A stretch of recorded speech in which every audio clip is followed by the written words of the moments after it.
Uma boa noite a todos e todas que participam desta live do ABC contra o Golpe.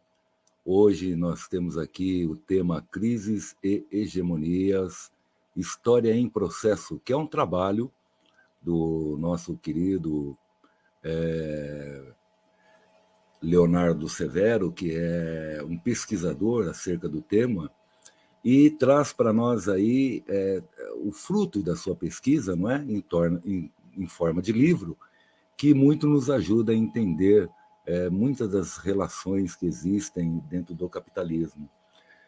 Antes de tudo, eu quero apresentar o nosso convidado, o Leonardo Severo. Ele é graduado em Relações Internacionais pelo Centro Universitário Jorge Amado. Ele é mestre em Relações Internacionais pela Universidade Federal da Bahia, a UFBA. É doutorando em Economia Política Mundial pela Universidade Federal do ABC, UFABC, inclusive meu companheiro lá de curso. Ele é também militante do MST e é escritor. Então, alguém que conhece bastante, domina bastante esse tema que nós vamos expor hoje aqui, não é? E o livro é aquilo que nós postamos para chamá-los, para chamar a atenção de vocês para a live de hoje. Ele é um convite para quem quer entender melhor a geopolítica mundial, no seu longo esgarçamento da hegemonia estadunidense e no lugar das economias dependentes na visão social do trabalho. Severo trata do sistema capitalista, sua evolução e crise da sua fase imperialista, dos países dependentes do ciclo e dos interesses do grande capital e das nações imperialistas, e integra depois as reflexões e conclusões do citado sistema para problematizar o campo de estudo de relações sociais. Então, nós temos aqui o prazer de contar com a presença do Leonardo Severo. Sem mais delongas, Severo, se houver alguma coisa que você queira acrescentar na sua apresentação, fique à vontade. E estamos aí aguardando você fazer esse enunciado da sua obra, do seu livro, não é? E dizer para nós aí se você já escreveu mais alguma obra, se já participou de outros trabalhos escritos, e também divulgar o seu livro aí para o pessoal que gosta do tema, não é, que estuda o tema. E agradeço, já estou vendo bastante gente acompanhando o nosso canal, a nossa live, agradeço a presença de todos e todas. Então, seja bem-vindo, Leonardo, a palavra é contigo. Opa, muito obrigado, Burato, pela amizade, companheirismo e camaradagem de sempre, né? Essa é a segunda live aqui que a gente compartilha juntos, né? A primeira foi um pouco sobre o Haiti, bom, um trabalho que a gente tinha feito conjunto, foi em uma das brigadas de solidariedade que o MST, Via Campesina, tem lá no Haiti, e, enfim, a gente compartilhou algumas impressões sobre a situação de lá.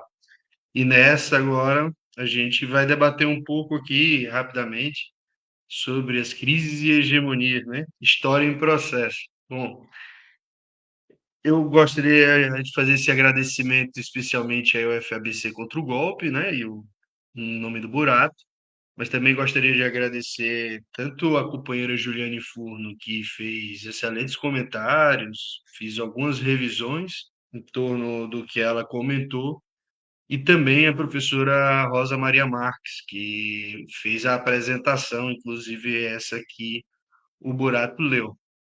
Enfim,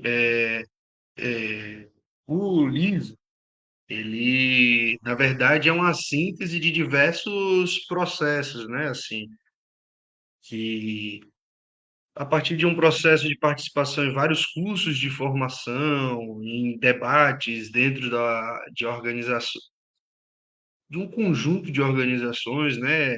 Vários cursos, e, em parte, que é o resultado de da minha dissertação, né? E, posteriormente, eu fui fazendo diversas revisões sobre essa dissertação e, enfim, no final, eu acabei lançando agora, depois de ter concluído já todas as disciplinas aqui no doutorado, né?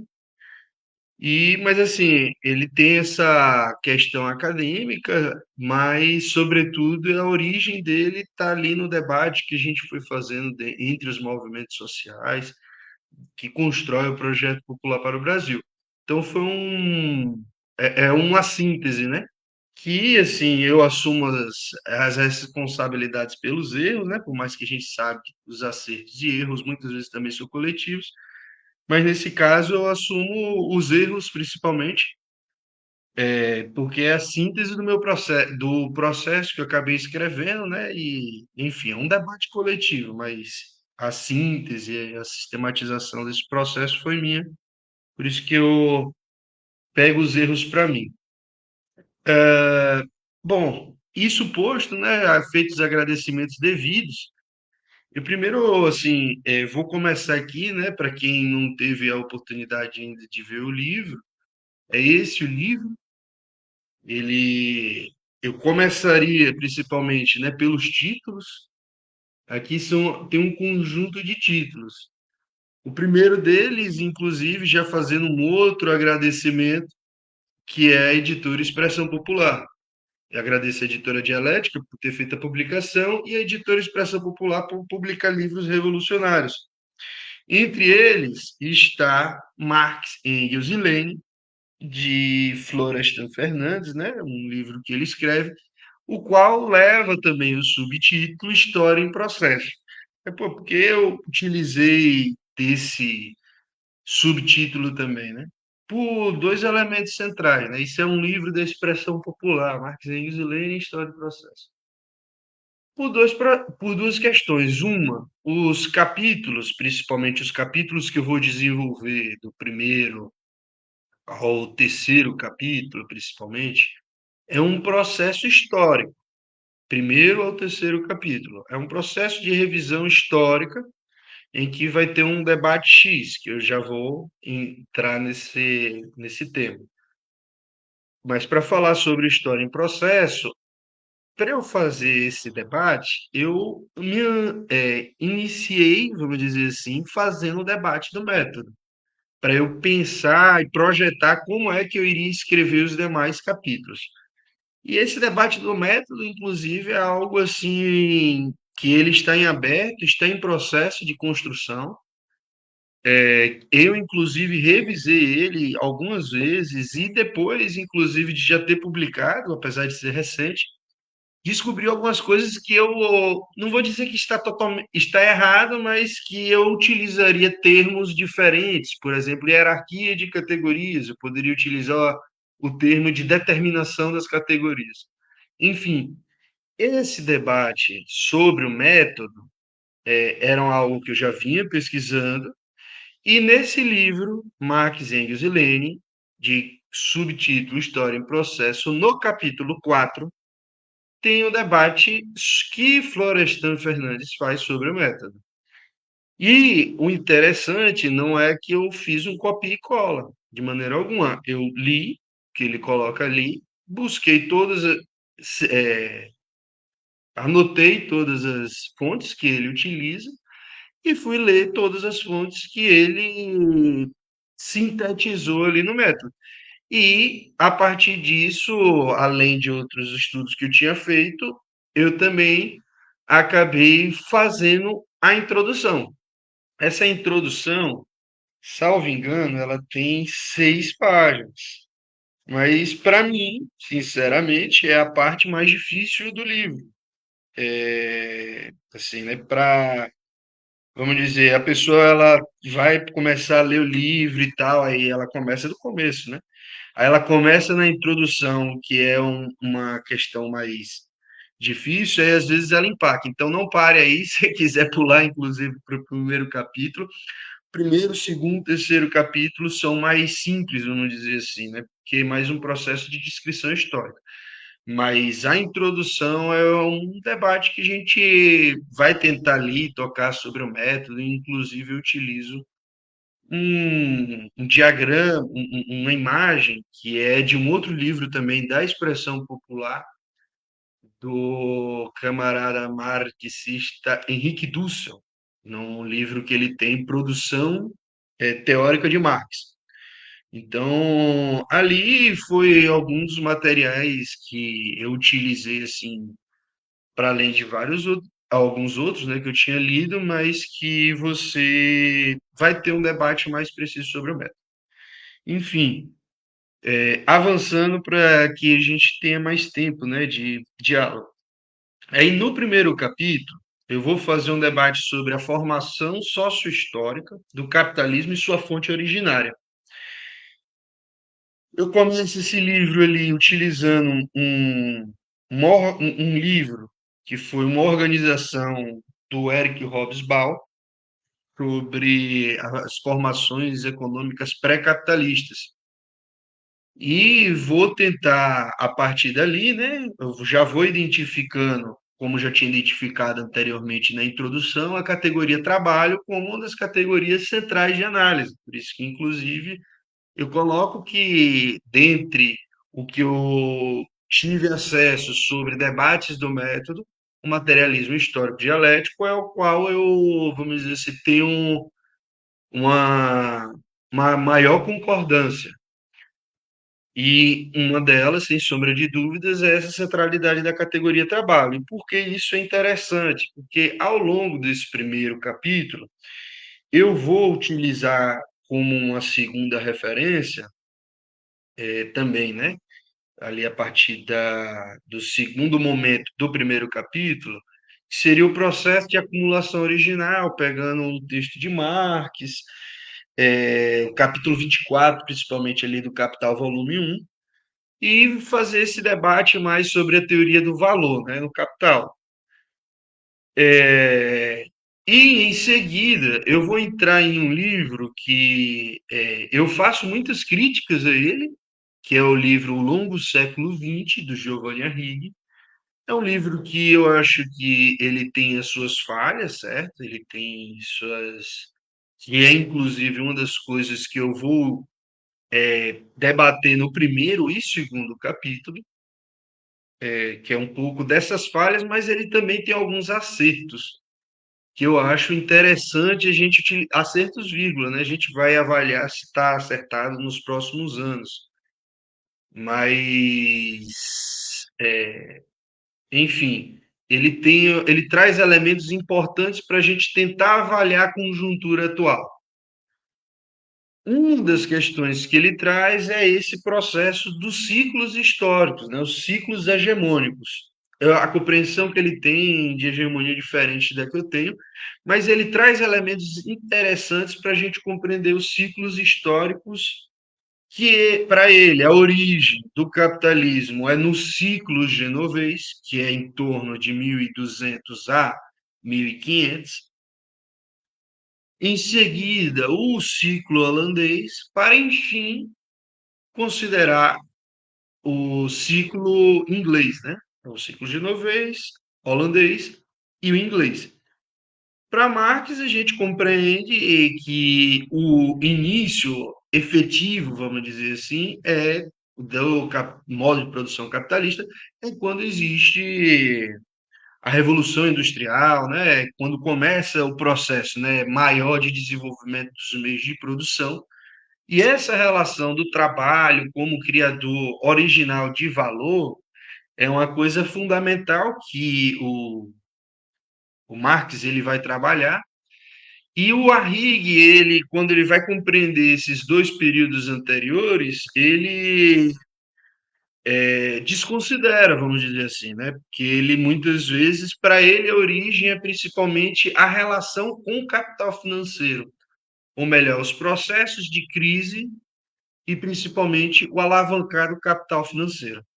E é interessante isso, principalmente atualmente, como a gente está falando muito sobre o capital financeiro, o capital financeiro da década de 70, e aí o Arrighi, ele, peraí, mas capital financeiro aqui, a gente pode falar dele de 1400. Inclusive, uma das coisas que o Arrighi ele vai trazer sobre o capital financeiro desses séculos de 1400, 1300 é algo relacionado ao mercado de câmbios, como algo mais novo e que tem uma grande alavancagem do capital, né? Porque se a gente buscar livros mais antigos, inclusive aquele de Tucídides sobre a Guerra do Peloponeso, a gente vai ver que Atenas já explorava as cidades e estados ali da Grécia, né, da região da atual Grécia, não só da Grécia, mas enfim, ali naquele mar Jônico, né, salvo engano, que eles já exploravam através do empréstimo e da cobrança de juros. Então, a relação, que não é esse molde que a gente tem atual do capital financeiro, não é algo que começa, não é recente, entende? Inclusive, a função do banco não é algo recente, é algo muito antigo que, no modo de produção capitalista, ele aparece de uma maneira diferente. Só que para a Rig, o capital financeiro é uma questão central. Enfim, por uma questão de tempo, o que que nesse primeiro capítulo eu vou descrever historicamente? É esse processo do ciclo, além dessas outras duas questões, né, do pré-capitalismo e do processo de acumulação original. É o ciclo genovês e o ciclo holandês. A Rig ele traz dois elementos que são interessantes e que, ao que parece, existem certas repetições históricas, que é o quê? Em Gênova, durante uma fase de expansão comercial, Gênova e Veneza, eles dividiam duas grandes áreas de comércio. Veneza tomava conta ali, principalmente daquela região comercial onde hoje é o Mar Negro, que é um dos controles da Rota da Seda, né? E os genoveses, eles iam pelo Mar Vermelho, passavam o Mar Arábico até chegar lá em Índia e na China, onde eles compravam e voltavam por ali. Então, existia uma divisão, ó, esse é seu lado, esse é o meu. Só que acontece uma queda na taxa de lucro desse setor comercial, devido às questões internas da Europa, que em parte eu avalio no livro, que eu não vou poder aprofundar aqui, para se dar sequência, mas que tem uma queda na taxa de lucro. E quando tem uma queda na taxa de lucro, começa a acirrar a concorrência. E quando tem esses processos, geralmente tem uma guerra, que é a Guerra Shoji, por exemplo, que é de 1370. E nessa guerra, o vencedor é Veneza. Só que o ciclo é genovês, né? Que contradição. Mas o que é que acontece? Veneza investe bastante através do Estado nos seus instrumentos culturais, vamos dizer assim, para dar uma maior liga interna no país, toma conta das duas rotas comerciais, os genoveses ficam com muito capital acumulado e vamos fazer o que agora? Aí eles emprestam capitais para a Península Ibérica realizar as grandes navegações. Ele ainda, o Arrighi, vai trabalhar sobre a questão da externalização dos custos, né? Por que o genovese não fez isso? Porque era uma rota nova que estava tentando se descobrir, né? O Atlântico, atravessar o Atlântico, e os genoveses, eles emprestavam dinheiro. Se desse errado, a coroa ibérica tinha que pagar do mesmo jeito.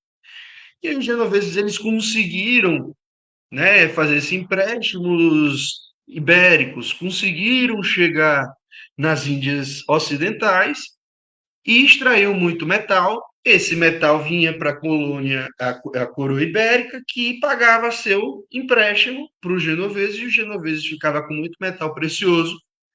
E aí eles começaram a dominar os principais centros comerciais da Europa através do mercado de câmbio, principalmente.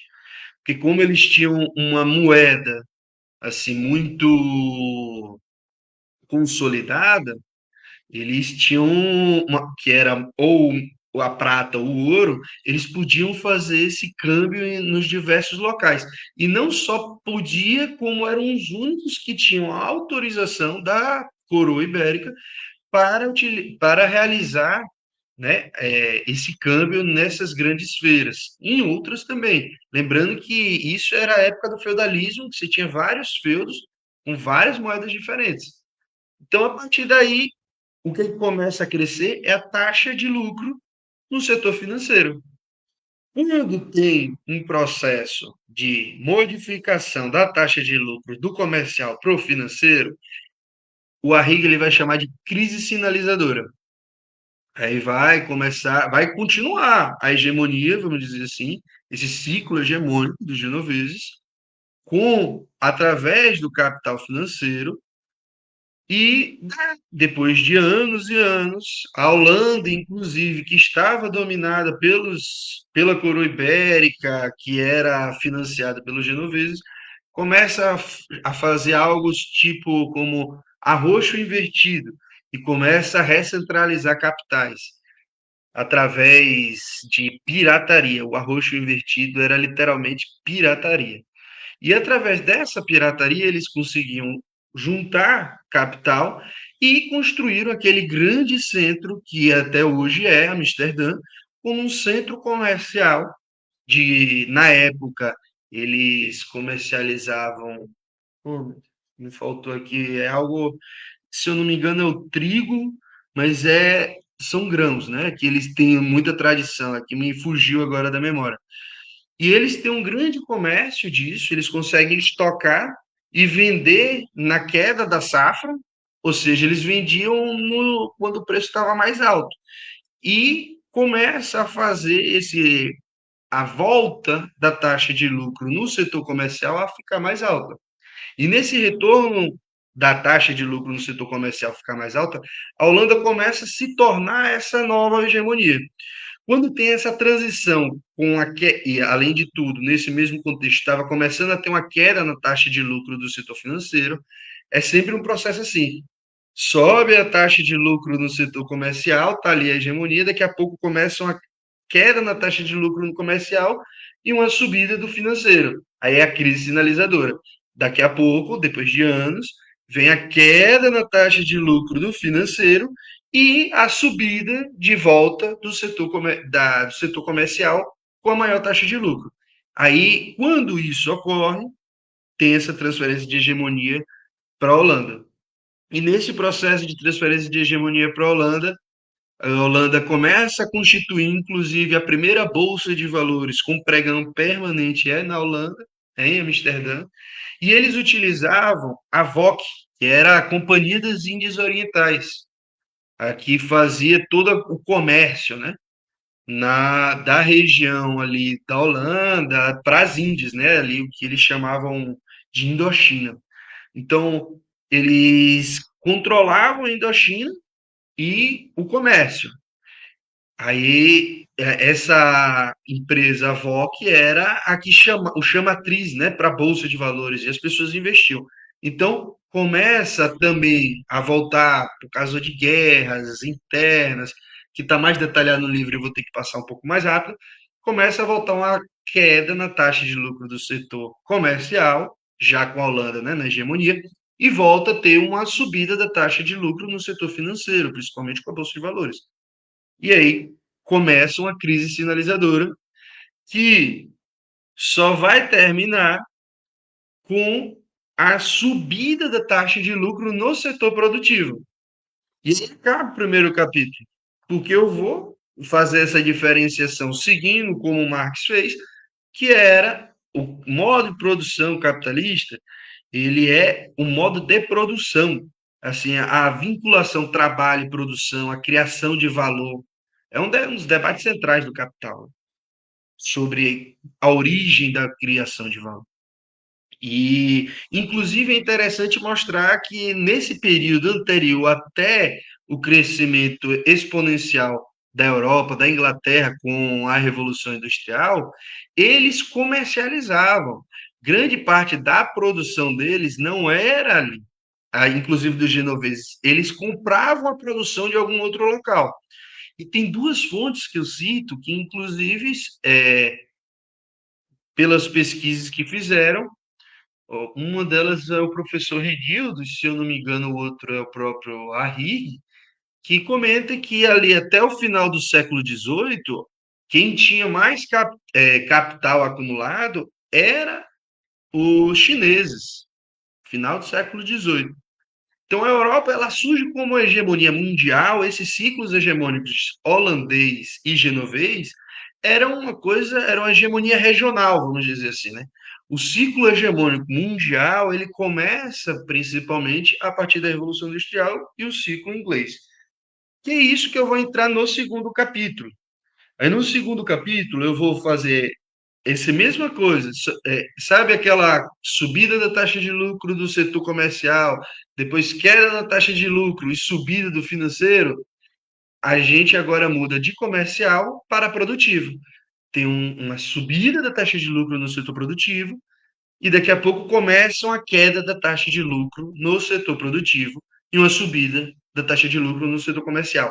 Esse período, Lane e Arrighi, eles têm concordância sobre esse contexto, ocorrem diversas questões, tipo a centralização do capital, a oligopolização, todas essas categorias, elas ajudam a gente a entender o que era aquilo. A questão é esse contexto, que é um contexto que ele se repetiu antes e ele vem se repetir de novo a partir de 1873, que é quando tem a primeira crise sinalizadora. Então, no segundo capítulo, eu vou debater a ascensão do modo de produção capitalista, a primeira crise sinalizadora e levo até a crise terminal, que é quando a taxa de lucro do setor produtivo volta a crescer e a taxa de lucro do setor produtivo, do setor financeiro volta a cair, que é quando tem a transferência de hegemonia para os Estados Unidos. E isso não se dá com a Primeira Guerra Mundial, ainda tem ali um processo que é da primeira para a segunda, e isso efetivamente só se dá na Segunda Guerra Mundial. Então, de 1873, que é o início, segundo Lane, e tem um maior processo de financiarização ainda, a partir de 1900, a crise se acentua a partir de 1900, ela só vai não é nem terminar, né? O terminal é só o sentido da finalização de uma hegemonia, que é a inglesa. Ela vai modificar para uma nova hegemonia, que é os Estados Unidos. Só que daqui a pouco aquele setor financeiro ele volta a ter alta taxa de lucro. Enfim, isso é o que vai ser trabalhado no segundo capítulo. Assim, eu não vou aprofundar também por questões de tempo, mas está no livro. Capítulo 3. Aí no capítulo 3 eu já vou fazer todo esse debate mais atual, ou seja, tentar trazer esses elementos do capital financeiro, suas características novas, né? Suas novas formas, como é que é a bolsa de valores, como é o título, como é, as ações, como é que os grandes oligopólios hoje eles se organizam, por exemplo, para isso, para dar essa atualizada em algo similar, que não, sim, Lane ele escreveu sobre um processo que ele estava vivendo e ele acertou muito bem identificar aquele processo. Só que aí agora a gente precisa entender o novo processo que se abre, porque com a nova hegemonia dos Estados Unidos, a partir da Segunda Guerra Mundial, ela cresce, o setor de produção, o setor produtivo volta a ter uma alta taxa de lucro. Década de 70, queda na taxa de lucro do setor produtivo e começa o retorno da taxa de lucro maior no setor financeiro. Então, só para deixar bem marcado, mostrando que o mercado financeiro não é algo novo. Isso é importante porque, por exemplo, recentemente a gente teve a crise de 2007, 2008. Eu lembro que esse tempo dos movimentos a gente ficava debatendo, né? Porra, anos e anos a gente falando essa longa crise rastejante, mas é longa crise rastejante mesmo. Ela não é um processo que, sabe, assim, é da noite para o dia. Vejam, a crise do capital financeiro, ela só veio ser efetiva após a Segunda Guerra Mundial. Ela tinha começado em 1873. Então aí você tem 30, você tem 70 anos de um processo. A gente recomeçou o processo da crise da crise do modo de produção capitalista de novo, né, que é marcado por crises, que também é outra coisa bem presente, é um dos nomes do livro, e é uma coisa muito presente também nas obras de Marx, que é a questão da crise endêmica, né, o modo de produção capitalista. Enfim, aí vou trazer alguns elementos mostrando o papel principalmente que passam a exercer os fundos de investimento.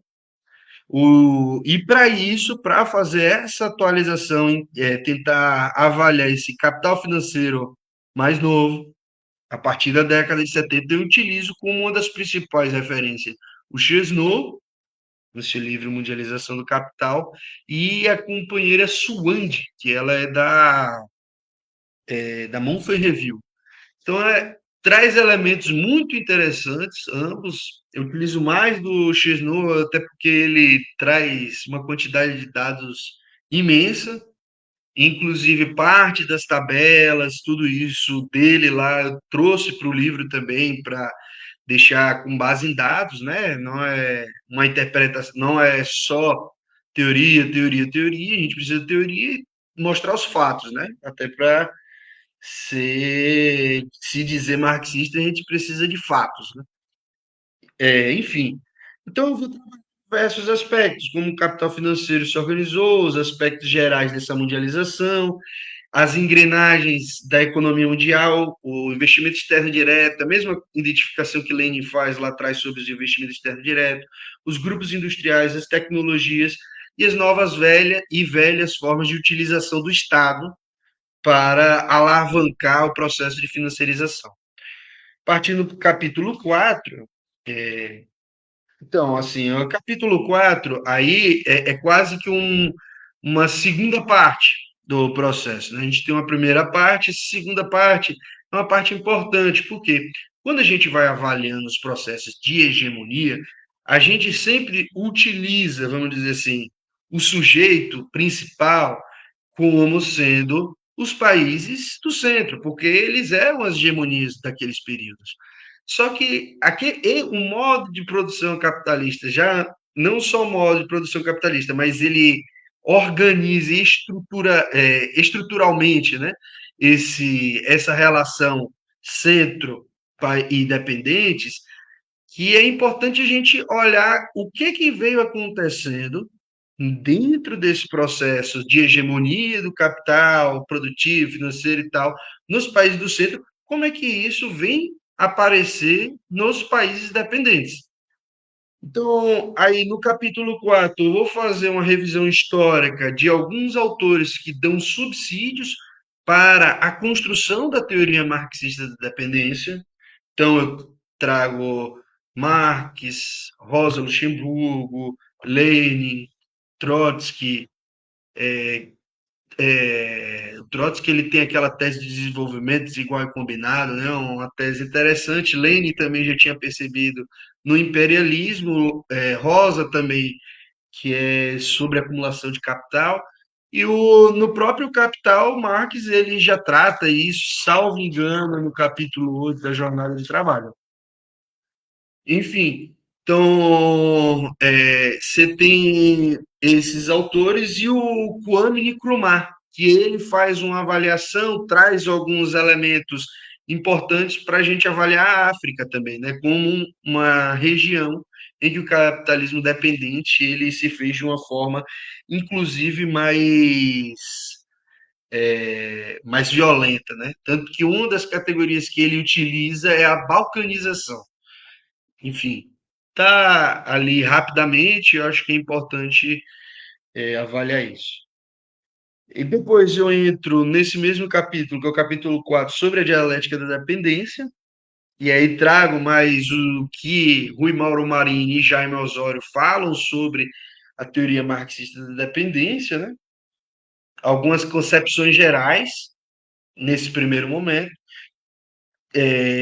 Num segundo momento, eu vou utilizar também a interpretação do Jaime Osório para tentar compreender o papel do Estado, né, no capitalismo dependente, caracterizando, né, o Estado desenvolvimentista, o Estado contra-insurgente, o Estado e democracia.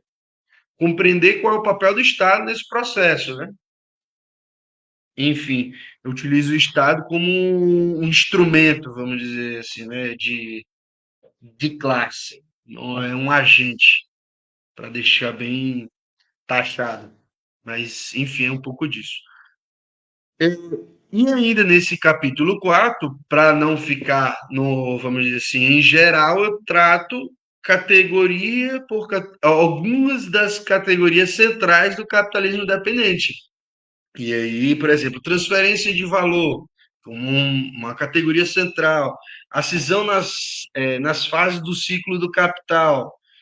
Essa é uma das categorias que eu tenho percebido como é bem interessante a gente conseguir ver essa cisão. A Vânia Bambir, que ela acaba aprofundando nessa parte, e eu acho interessante principalmente a gente perceber como Lenin, ele também no livro dele, Desenvolvimento do Capitalismo na Rússia, ele mostra como o capital do centro ele não tem nem interesse do desenvolvimento do mercado interno dos países dependentes, porque uma das questões centrais para ele é que o capital do centro precisa absorver o capital constante que surge desses países dependentes, né? Eles precisam ser fornecidos de matéria-prima para diminuir o valor do capital constante no centro. Então, no centro hegemônico. Então, eu vou fazer o final desse capítulo 4 é uma revisão dessas categorias. Evidente que a categoria principal é a superexploração do trabalho, e essa eu vou trabalhar. E, enfim, vou colocar a categoria da dependência em geral como uma forma de deixar taxado e evidente que o modo de produção capitalista do centro ele só consegue se reproduzir enquanto tal porque existe o capitalismo dependente. O capitalismo dependente não é um capitalismo que deu errado. Ele é o capitalismo em sua essência. O modo de produção capitalista ele precisa desses dois polos. Não dá para falar de hegemonias e capitalismo do centro sem compreender que existem os países dependentes que viabilizam a existência de um capitalismo do centro. É essa a síntese final. E, enfim, né, para ir para o capítulo 5, eu subdivido ele em duas grandes questões, né, que é a dialética interna e a dialética externa. É, E quem trabalha um pouco mais esse debate da dialética interna e externa é o Teotônio dos Santos, mas, entretanto, todavia, eu vou utilizar mais uma interpretação, de Gramsci, para entender a influência da hegemonia, certo? Que categoria é essa? Como interpretar essa categoria? A estrutura interna, né, que constrange o Estado, ou seja, eu vou avaliar as classes, as frações de classes e os setores de classe, como eles se interrelacionam internamente, né, inicialmente, e constroem um Estado à sua imagem, né? Então, feito essa primeira parte, eu vou fazer a caracterização do Estado. E é interessante porque o processo de caracterização do Estado, eu utilizo um dos textos, um livro, que é o do Lenin, que é Estado e Revolução. E ele mesmo descreve, né, ele faz uma diferenciação entre Estado burguês, Estado socialista e a transição para a fase superior do comunismo, né? Então, ele descreve o Estado como essa expressão da luta de classes e não o Estado como o agente que move a luta de classes. Esse elemento ele é um dos elementos assim relativamente centrais. Sim, o livro ele tem formato em book. Eu vi outras perguntas aqui, mas essa foi a mais objetiva e fácil de responder. Depois eu respondo as outras que aparecerem também e dialogo, né? Não sei até que ponto consigo respondê-las também. Enfim, diale... feita essa caracterização dos estados, eu venho para a dialética externa. Esse é o grande, vamos dizer assim, uma questão importante, porque como o Burato ele mencionou, minha graduação e o mestrado ele é em relações internacionais. E dentro de relações internacionais, a gente tem diversos autores que vão debater sobre o marxismo e tudo mais. E um autor que ele não é marxista, e ele faz uma coisa interessante, ele é da teoria crítica, que é o Robert Cox. Ele vai tentar utilizar as categorias de Gramsci para aplicar às relações internacionais, que é algo, claro, que Marx fez e Lenin também fez com o imperialismo, principalmente, mas que, vamos dizer assim, o que o academicismo, né, vamos dizer assim, acaba chamando de mainstream, né, desconsidera esses trabalhos que foram feitos. Então, eu trago esses elementos, né, nos processos anteriores e trago essa categoria também de Gramsci, de hegemonia, para compreender as relações internacionais. Assim como eu também trago as categorias de Lenin, como o imperialismo, né, para compreender as relações internacionais e compreender também essa estrutura dos estados, né? Como é que ela se levanta, quem ela serve, né? Que é um debate interessante que o Jaime Osoro faz, né? Que ele fala sobre que lá no capítulo 2 eu também vou mencionar, mas é sobre quem representa e quem de fato é o dono do poder. Aí ele faz as diferenças de classe reinante, classe política, algumas frações de classes que eu considero como interessantes para a gente compreender o Estado. O Estado ele não é esse agente neutro, ele não é uma instituição à parte, ele é uma instituição criada pela fração de classe hegemônica de um dado período. E ela vai tendo certas mutações a partir de quem vem de lá, mas sua essência ela se mantém. Então não adianta vir, entrar governo, sair governo, a gente está falando ali, por exemplo, classe reinante seria presidente, seria os ministros, seria o Congresso, seria o STF. Você tem a classe política que são aqueles funcionários públicos que estão cotidianamente na, no trabalho, né, ali, que tem influência sobre o Estado, certo? Mas o Estado, ele avaliando o Estado sempre como um instrumento. E, por fim, eu utilizo, né, e aí concluindo de verdade, eu faço as considerações finais do livro, fazendo uma avaliação, utilizando dessas categorias que eu trabalhei ao longo do livro, e para tentar fazer uma avaliação do atual cenário e das possíveis perspectivas. Então, enfim, a consideração final gira muito em torno disso. Aproveito também para fazer uma avaliação um pouco do que qual é a minha leitura da China, né? Porque isso, é claro que minha leitura da China ainda é muito preciso aprofundá-la, mas até então o que eu consegui pesquisar sobre, eu trouxe e fiz a minha consideração ali, enfim. Estou à disposição para fazer revisões, inclusive o lançar desse livro, ele a parte em processo, ele é sempre um processo, né? A gente sempre está aberto às críticas para avaliar possíveis revisões e estou à disposição para as perguntas, enfim. Acho que é um pouco disso, Buraco. Desculpe aí ter passado um pouco do tempo. Não, tá perfeito, Leonardo. Foi ótima aí a apresentação. Foi dentro do tempo possível, de fato. Eu que agradeço aí o seu esforço, né, para passar um livro que é complexo, um tema que é complexo, vários temas, na verdade, não é, que gira em torno de uma centralidade aí que é muito complexo. E agradeço, né? Agradeço por você ter feito essa síntese. Eu penso que as pessoas devem, de fato, procurar a leitura do teu livro, porque é um tema que, para nós, esquerdistas, miseravelmente falando de esquerdistas, não é? É importantíssimo, uma compreensão, uma leitura melhor, ou ter meios para uma leitura da realidade melhor, né, Leonardo?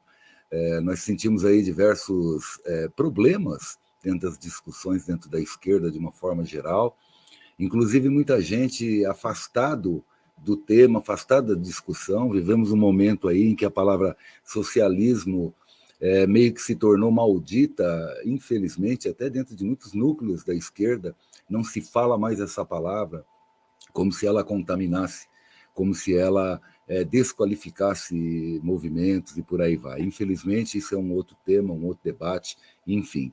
Mas nós temos aqui, Leonardo, algumas perguntas, temos 3 perguntas. Uma que o Fernando fez, se o livro seu estava no e-book, você já leu, não é? E o Hugo aqui fez a gentileza de, inclusive, colocar um link para nós, dizendo que o livro está na forma e-book, neste endereço.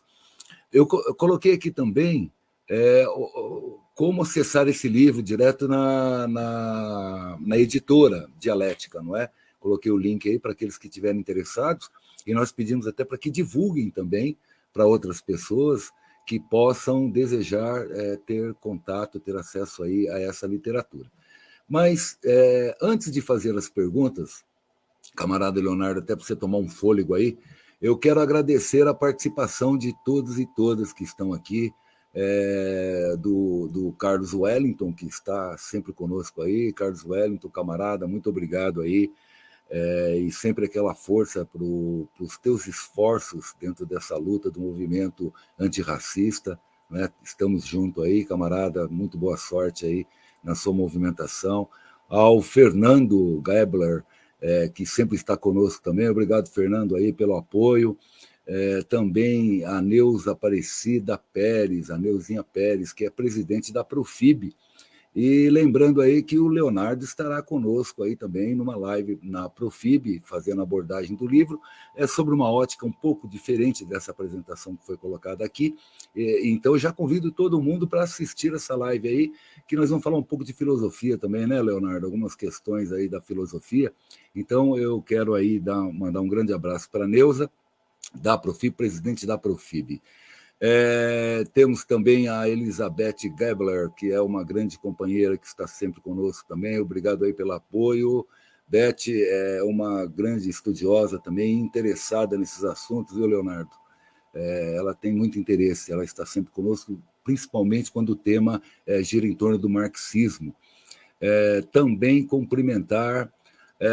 Aqui entrou pelo perfil da Vitória Lima, mas na realidade é o Regis Mará, grande Regis Mará, um professor de História e Filosofia, grande camarada nosso também, que lançou uma pergunta aqui, e eu já quero aproveitar também, Regis, mandar um grande abraço aí para o pessoal do coletivo Conexão Marxista, não é? Que é um grupo aí, Leonardo, que faz estudos aí profundos sobre o marxismo também, com temas aí relevantes e polêmicos, muitos deles polêmicos. Lembrando que o Regis estará conosco também numa live, uma no ABC contra o golpe e uma outra na Profib também, falando sobre um tema que eu vou deixar como surpresa, e que vai causar muita polêmica, e o Regis deve estar rindo agora. Mas como todo tema marxista que vem é polêmico, né, Leonardo? Você sabe disso? Aqueles que se atrevem a interpretar ou a colocar algum estudo é sempre enaltecido por muitos e criticado por tantos, não é? Esse é o meio do mundo marxista, paciência.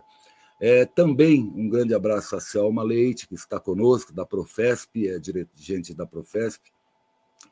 É um prazer tê-la conosco, Selma. O Hugo Alan Matos, né, o grande Hugo, grande companheiro aí da UFABC, da Analética.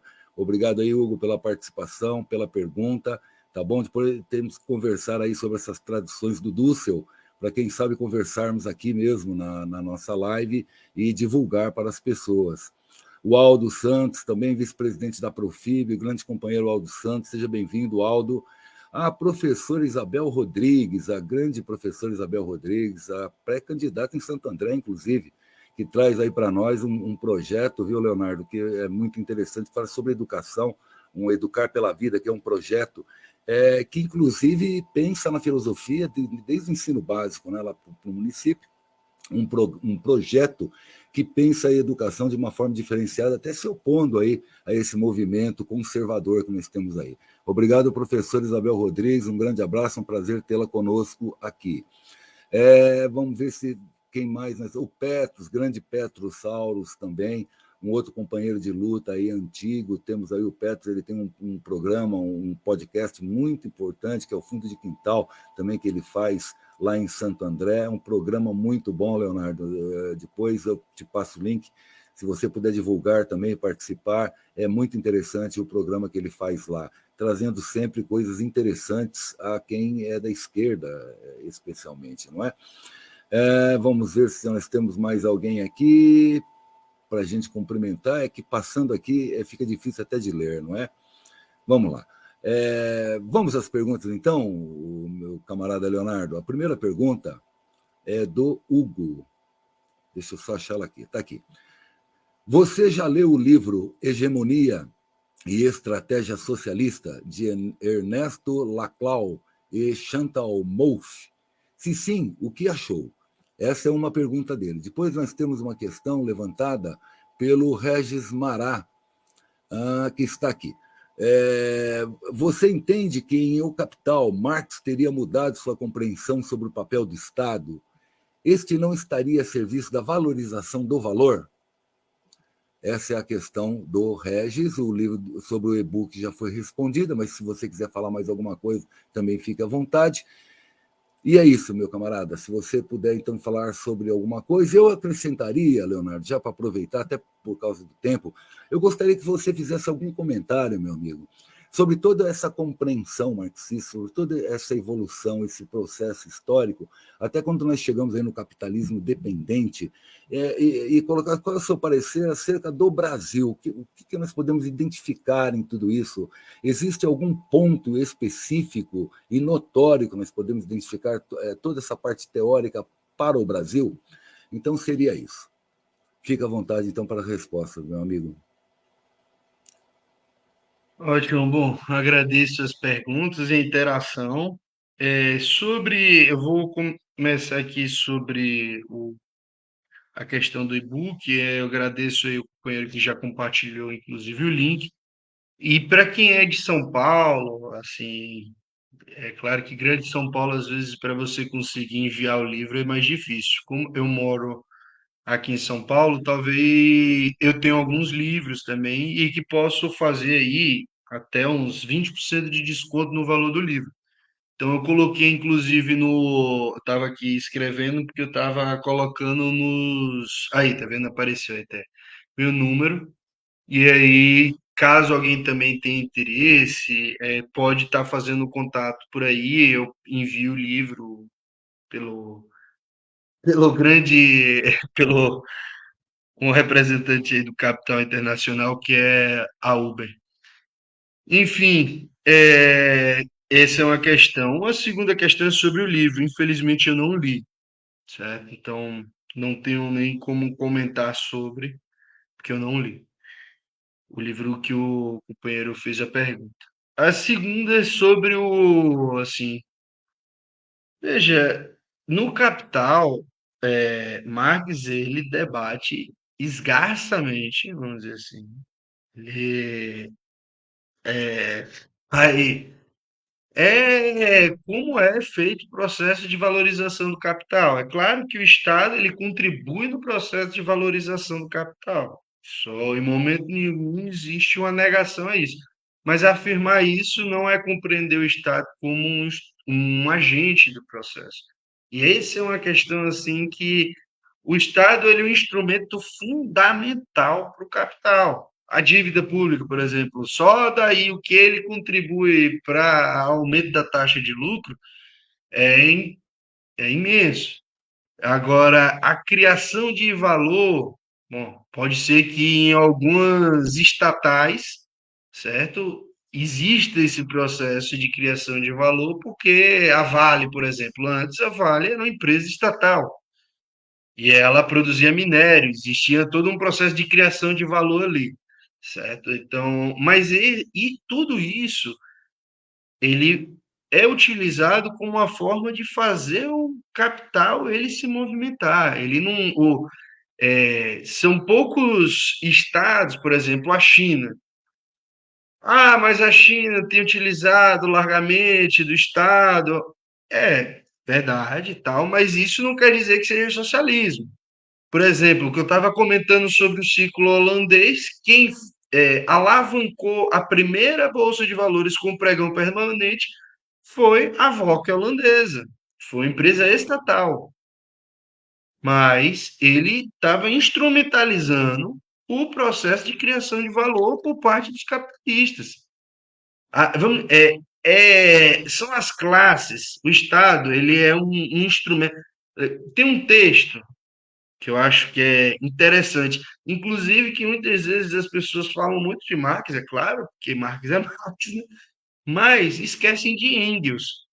Inclusive, um dos primeiros textos de Lenin é para falar sobre a importância de Engels para o pensamento de Marx, né? Assim, como ele contribuiu não só para o pensamento de Marx, como para a classe trabalhadora mundial.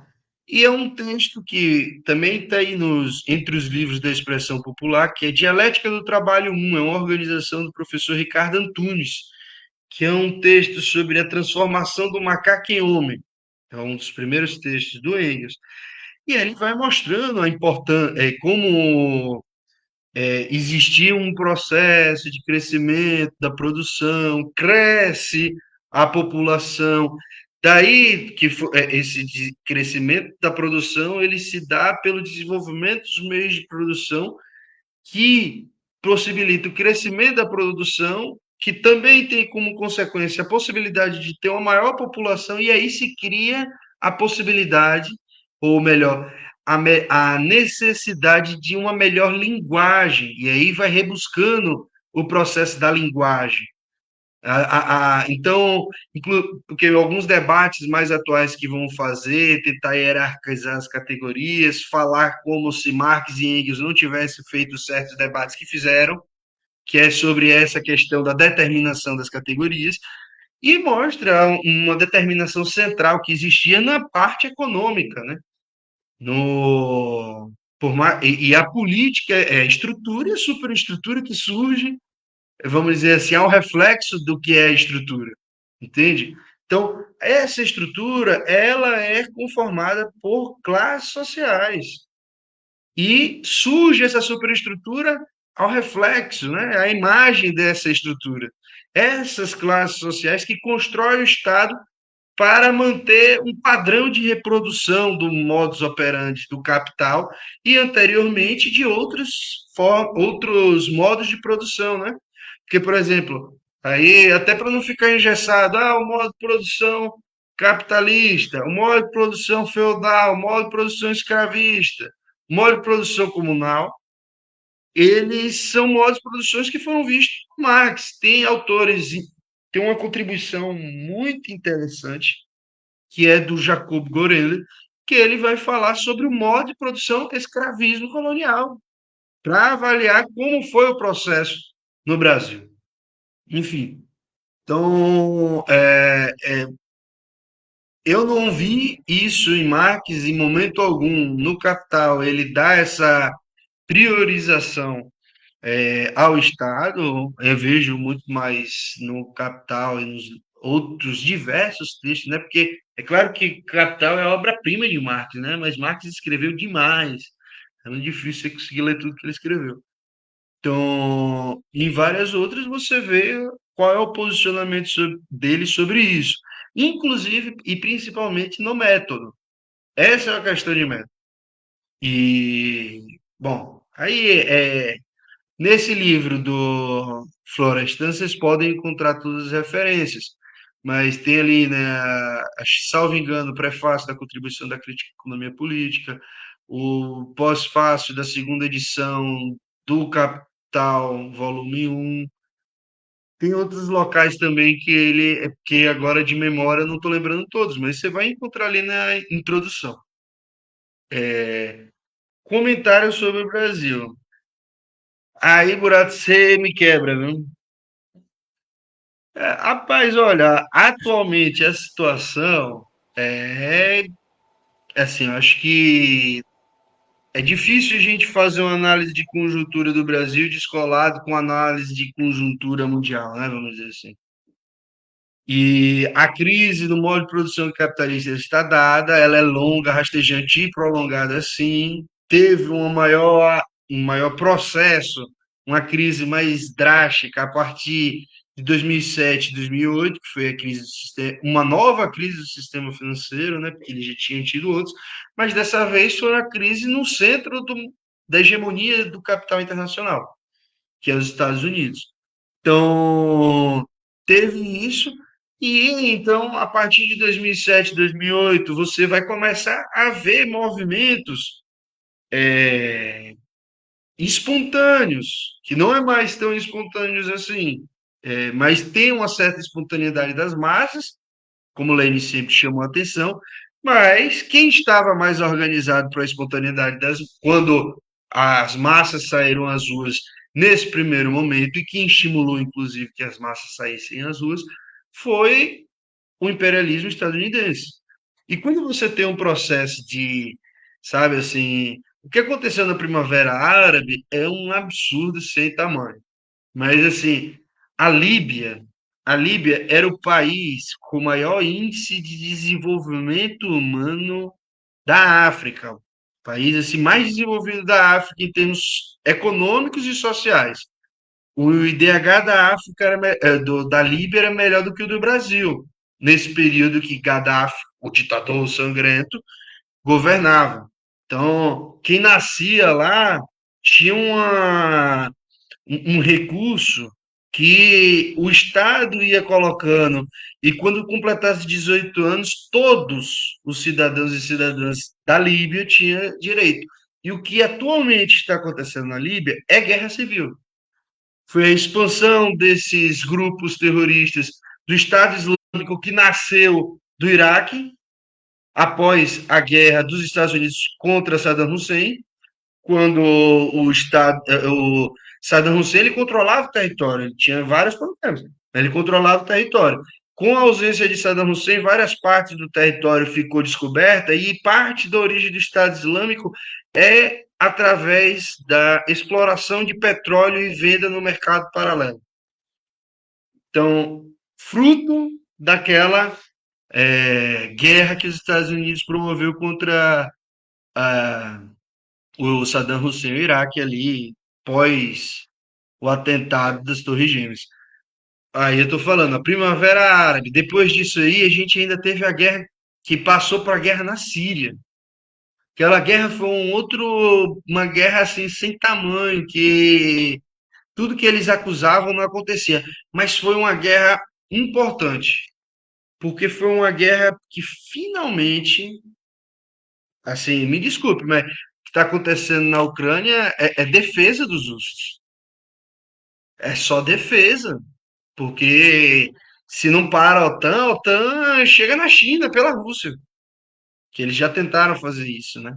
Eles vêm dividindo vários países, eles dividiram a União Soviética inicialmente, agora eles querem dividir a Rússia. E na Líbia, quando eu estava correndo, na época eu estava fazendo pesquisa e eu estava, rapaz, não é possível que ninguém vai fazer nada.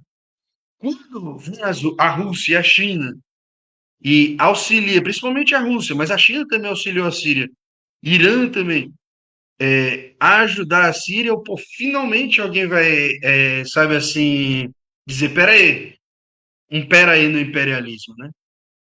E depois, antes disso, inclusive, teve a guerra na Geórgia, para tentar dominar ali a região do Mar Negro, né, para passar gasoduto por ali. Enfim, eu estou fazendo essa recapitulação. A guerra da Ucrânia, que é a Globo e mídia corporativa só está mostrando agora, ela começou em 2014, efetivamente. E ela teve o alavancar da guerra com, ou melhor, a mídia, mediatização, não sei nem se esse termo existe, mas enfim, vocês entenderam, dessa guerra na Ucrânia, é algo assim que eles fizeram quando a Rússia entra com tropas especiais, porque não entrou valendo, vamos dizer assim, porque se fosse entrar com as armas que tem, não, já tinha destruído tudo ali, né? Mas entrou com tropas especiais e começou a fazer a guerra, a se defender, em parte, porque ali a grande parte da população na Ucrânia é russa, inclusive onde estava sendo atacado é russo, em Donbás, e outras cidades ali que agora me fugiu o nome. Tudo isso, o que a gente está vendo? A gente está vendo um processo de crise de hegemonia e o ascenso do neofascismo. É a última cara, vamos dizer assim, desse imperialismo que está em decadência franca. Não a decadência que ela acontece da noite para o dia, ela demora. Mas você está vendo um outro lado, que é a China, que ela está tendo um processo de crescimento no setor produtivo. A taxa de lucro do setor, a taxa de lucro do setor financeiro, ela está bem alta, mas com a crise de 2007, 2008 e com o processo que tem tido, inclusive, de uma certa desdolarização, que a Arábia Saudita, que foi uma das grandes responsáveis por articular o petrodólares, que alavancou o dólar como a moeda mundial, porque o dólar como a moeda mundial, ele começa após a Segunda Guerra Mundial, mas o dólar tinha uma relação com o ouro. Para de ter uma relação com o ouro e começa a ter com o petróleo. Inclusive o Chesnot, ele chama a atenção que dos setores produtivos, o segundo que mais contribui para do setor produtivo para transferir capital do produtivo para o financeiro primeiro petróleo, segundo eram as drogas. Isso quando do livro do Chernow, que é de 96, que é a mundialização do capital. Então, todo esse conjunto, vamos dizer assim, tem demonstrado que em qualquer momento esse dólar vai sofrer uma nova crise, porque é endêmico do modo de produção capitalismo, modo de produção capitalista, e vai cada vez ser mais deslegitimado. Então, as taxas de lucro do setor produtivo, quem é que produz para o mundo hoje? A China, até início dos anos 2000, ela produzia produtos base e intermediário. Hoje ela está na alta tecnologia. Então, não é só mais, sabe? Então, eles estão com boa parte, 30% da produção mundial hoje ocorre na China e boa parte ali no Sudeste Asiático. Se você envolve Índia, então nem se fala, né? Que faz parte. Enfim, nesse contexto, existe a ascensão desse fascismo, esse neofascismo. O que aconteceu que na Europa, assim, é impressionante, me desculpe, mas eu gosto até de deixar evidente. Os europeus, eles são burros. Assim, é importante deixar isso assim, registrado. Por quê? Porque não é possível que eles estão vendo que a guerra está sendo levada para dentro da região deles, que eles vivem. Quem mais está sofrendo com a guerra são os europeus. E eles bancam a guerra. Então, assim, eles não têm nada a ganhar. Eles deixaram de comprar gás, gás da Rússia, muito mais barato, para comprar gás liquefeito dos Estados Unidos. A inflação, enfim, o fascismo está crescendo na Europa, está crescendo na América Latina e está crescendo em outras partes. Por quê? Porque é o imperialismo estadunidense, em um processo de decadência, que está utilizando de todas as forças que possui, certo? Para conseguir se manter como a hegemonia e como um imperialista. Isso posto, aí vem a situação do Brasil. O Brasil, a gente acabou de sair de um contexto de neofascismo. A gente ainda tem um movimento neofascista dentro da sociedade, tem força. A gente saiu desse contexto. E o governo, que lá atrás conseguiu fazer muitas coisas, quer dizer, lá atrás, vírgula, né, conseguiu ganhar para o neofascismo, que foi uma maiúscula vitória, porque com tudo que eles fizeram para ganhar, Polícia Rodoviária Federal controlando locais de votação, é dinheiro do Auxílio Brasil. Com tudo isso, eles perderam. Então a gente teve uma vitória maiúscula.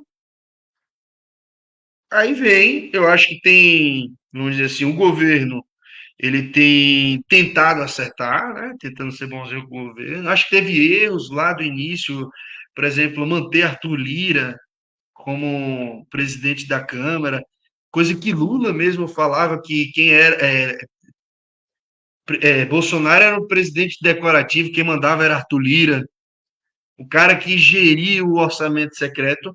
Assim, tem coisas que a gente não poderia deixar.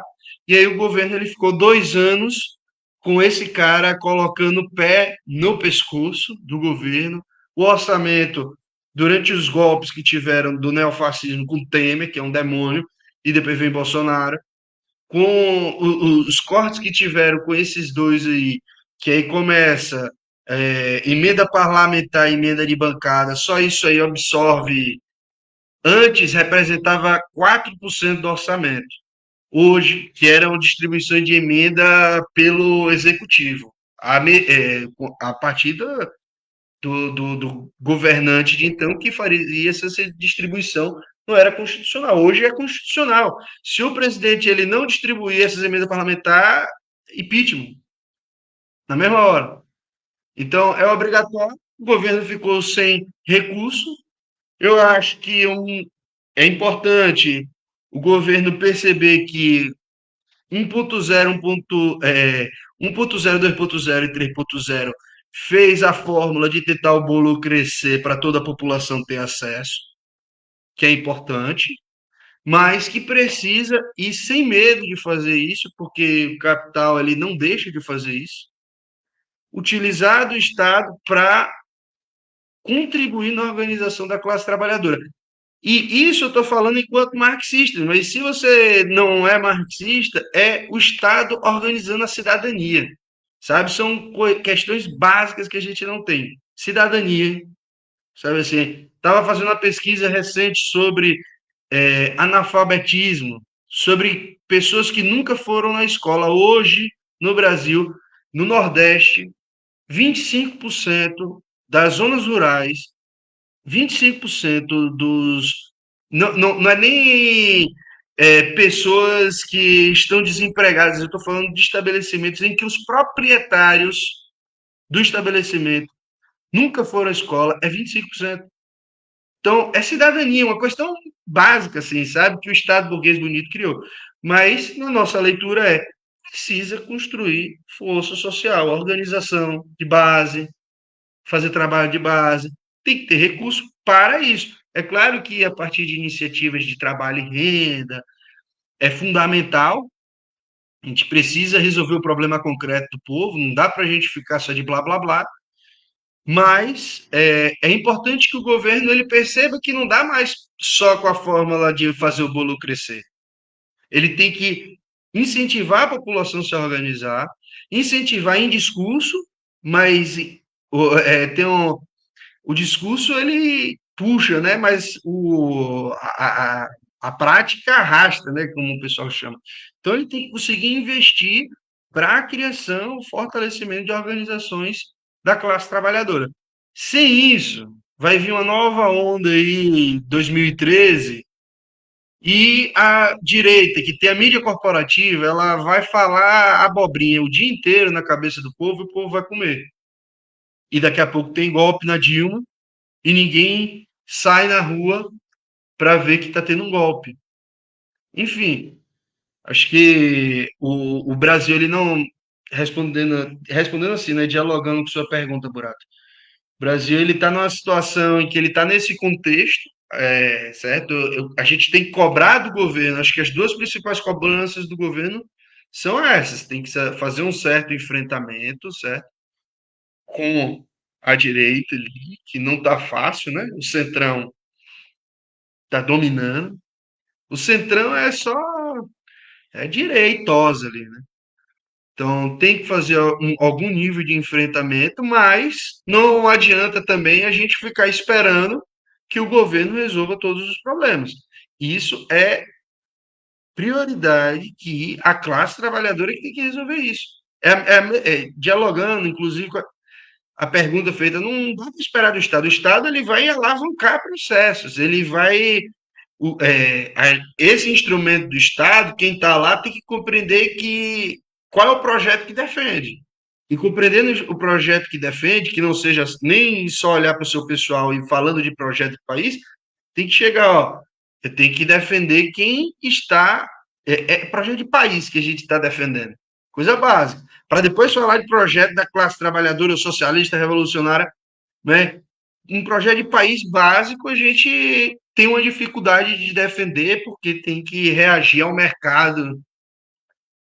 Enfim, não está fácil, beleza? Mas eu espero que o governo ele fortaleça as organizações populares, mas as organizações populares também precisam pensar formas de como se organizar, como se fortalecer e pressionar o Estado, não o Estado, né? É o Estado, mas assim, pressionar esse centrão, pressionar, dialogar com o povo, daqui nas eleições desse ano, colocar pessoas que sejam pró-social, pró-desenvolvimento nacional, socialista no melhor dos casos, certo?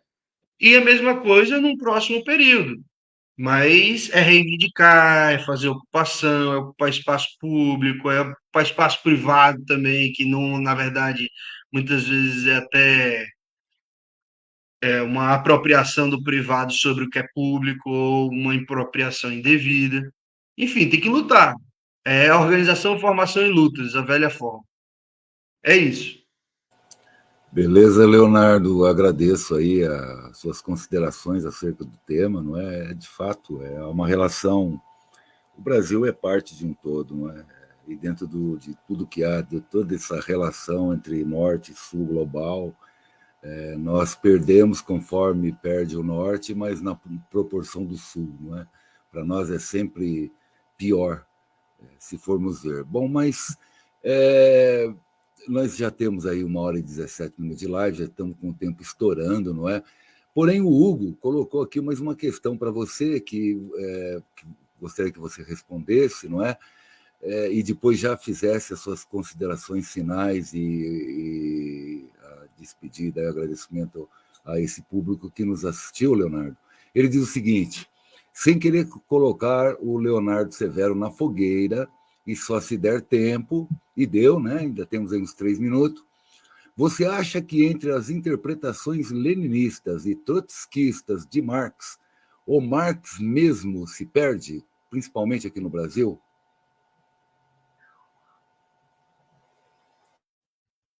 Bom, essa é uma pergunta assim que vamos dizer, como é que o Marx se perde se Marx é anterior a eles, né?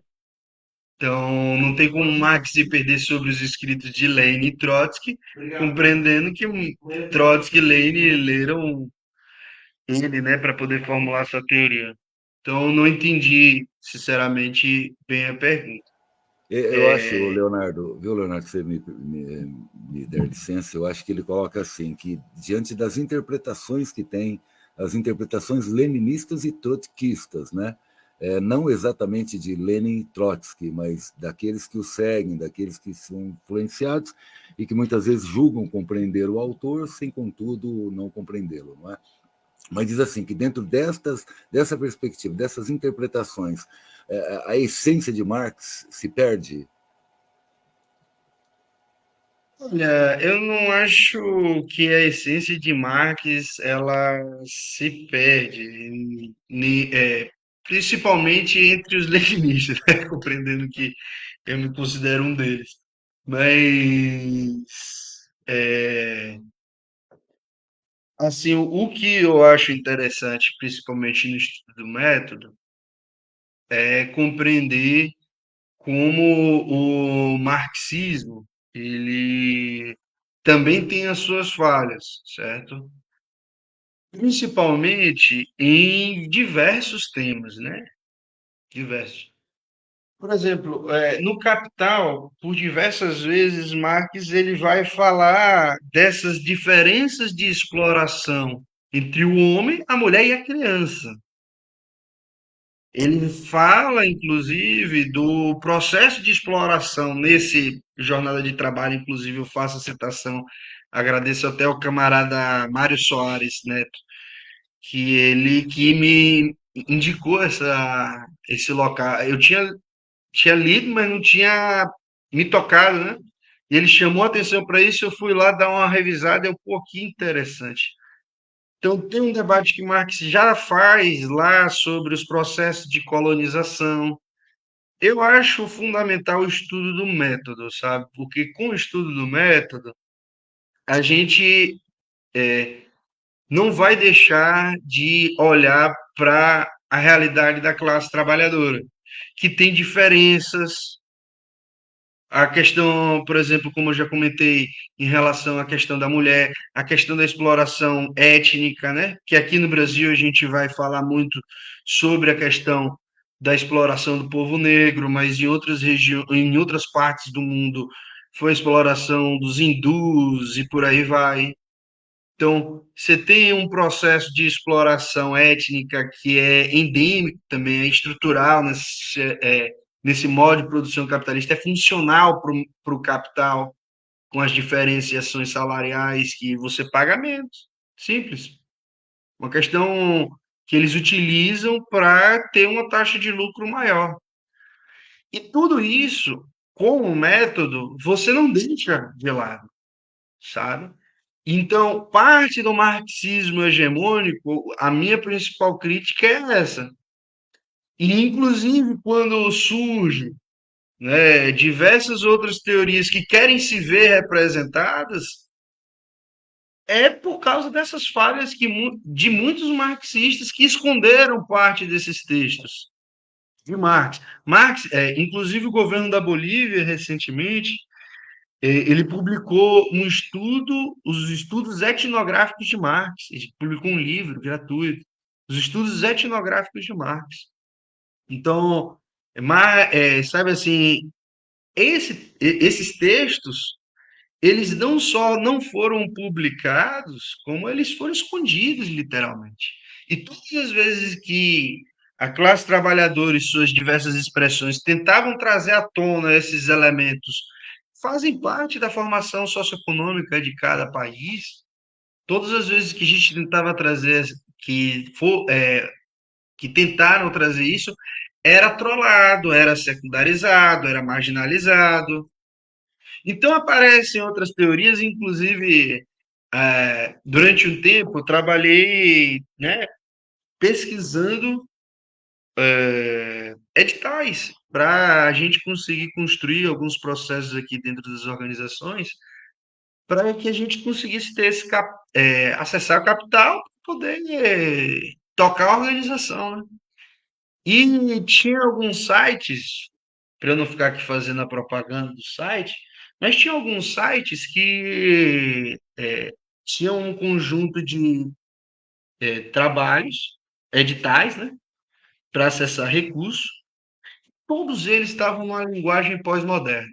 Eles obrigavam que você fosse fazer o debate da questão racial, fosse fazer o debate da questão de gênero, dentro de uma linguagem pós-moderna. A fundação, e aí eu ia procurar quem é que financiava essas, esses editais, em boa parte tinha a Fundação Ford, por exemplo. Então, como nós, marxistas, deixamos debates fundamentais de lado, marginalizamos, fechamos nossos olhos e ouvidos, a burguesia não fez isso. Utiliza disso, inclusive, para fracionar a classe trabalhadora e a gente ainda tem certas resistências. Pô, a gente estava nos debates, por exemplo, não, só o operário, chão de fábrica. Sabe assim, é importante a gente compreender essa dimensão e tal, mas se a gente não consegue aplicar o método à realidade, a gente vai ficar repetindo blá blá blá, entendeu? Que era de um outro contexto histórico, de um outro país. Inclusive José Paulo Neto ele chama atenção é muito interessante em um livrinho de, sabe, de bolso, Introdução ao Estudo do Método de Marx, que ele vira e fala, o estudo de Marx era sobre a sociedade burguesa colonizadora, era ali na sua origem. Então ele foi para o local onde estava se desenvolvendo o processo. Ele queria ver, são os fatos que ele queria. Então ele foi lá fazer essa pesquisa. A interpretação que ele faz ali é sobre aquele centro do capital. A gente precisa aprender com ele, principalmente o método, para conseguir trazer para outras realidades e conseguir esgarçar. Porque, assim, ninguém vai conseguir esgarçar, entende? a realidade do mundo. A gente, no máximo, vai conseguir. Inclusive, isso é parte do método, né? A partir de processos sucessivos, de categorias, um mundo categorizado, a gente consegue compreender melhor. Mas, como a realidade ela é material, a gente nunca consegue compreender ela em sua integralidade. Mas, deixando aí o registro. O problema dos marxistas, para mim, foi esses que eu comentei. E não porque ele era leninista e trotskista e desvirtuou, né? Enfim, entre os que tem aí, eu acho que Lenin é, sem sombra de dúvidas, um dos excelentes marxistas e que é fiel, assim, ao método e à interpretação da realidade, dos fatos, né? Então, esse é a minha pontuação sobre essa pergunta. E, enfim, assim, eu falo sobre as considerações finais, é mais agradecer novamente, né, o espaço aqui no ABC contra o golpe. Eu agradecer o camarada Burato também, que de prontamente aceitou a gente fazer esse espaço aqui. Agradeço também pelas perguntas que foram feitas, né, por quem ficou assistindo aqui até agora e também quem vir assistir depois. E fico aí à disposição para que a gente siga debatendo sobre alguns desses temas. Quem tiver interesse em focar em alguma parte do livro ou outro, a gente pode ir focando, né? Eu tive que fazer uma apresentação geral e bem panorâmica do processo. Mas acho que é isso. Agradecer aí, fico à disposição. Obrigado, então, camarada Leonardo, por estar novamente conosco aqui, trazendo essas informações do Haiti. Já tinha sido ótima, esta também, com certeza. Nos veremos novamente, não é, na live da Profib, falando sobre esse tema. E, novamente, eu falo para todos e todas que estão aqui, para que nos acompanhem. Essa live vai ser falado sobre esses temas, mas vai ser de uma ótica um pouco diferente, não é? Pela natureza lá da associação, que é a Associação dos Professores e Professoras de Filosofia. Quero aproveitar e agradecer também o Aldacir, que esteve conosco aqui, não deu tempo de cumprimentá-lo. Aldacir Souza também é dirigente da Profib. Obrigado, Aldacir, pelo apoio. E é isso, aquelas pessoas que assistirão, porque muitas, Leonardo, não puderam, muitas avisaram que, inclusive, por causa da dinâmica do momento que nós vivemos, é uma fase de pré-campanha, não é? Nós sabemos o quanto o pessoal está se esforçando, exceção aí a nossa professora Isabel Rodrigues, não é, que nos prestigiou estando presente aqui, a qual eu agradeço novamente. Ela também está em pré-campanha e está conosco aqui. Mas, enfim, é a dinâmica da vida de muitos militantes. Militar é isto, não é? Você sabe muito bem, né, Leonardo, que a militância exige da gente, muitas vezes, muito mais que o compromisso, exige o comprometimento, não é? Enfim, não é fácil. Mas, então, as pessoas que assistirão também, o nosso boa noite, assim como para as que assistiram também. Quero agradecer novamente e convidar e pedir até, não é, para as pessoas divulgarem esse vídeo, não é, divulgarem esta live que teve nas suas redes sociais, para que mais pessoas tenham contato com tudo que foi dito hoje aqui. Leonardo, da nossa parte, muito obrigado, tá bom? Esteja sempre conosco aí, é um prazer tê-lo e até a próxima live, não é? Sim, sim, camarada, estou à disposição aí. E é isso. Agradecido. E viva a unidade da classe trabalhadora. Viva a unidade da classe trabalhadora, sempre. Obrigado, Leonardo.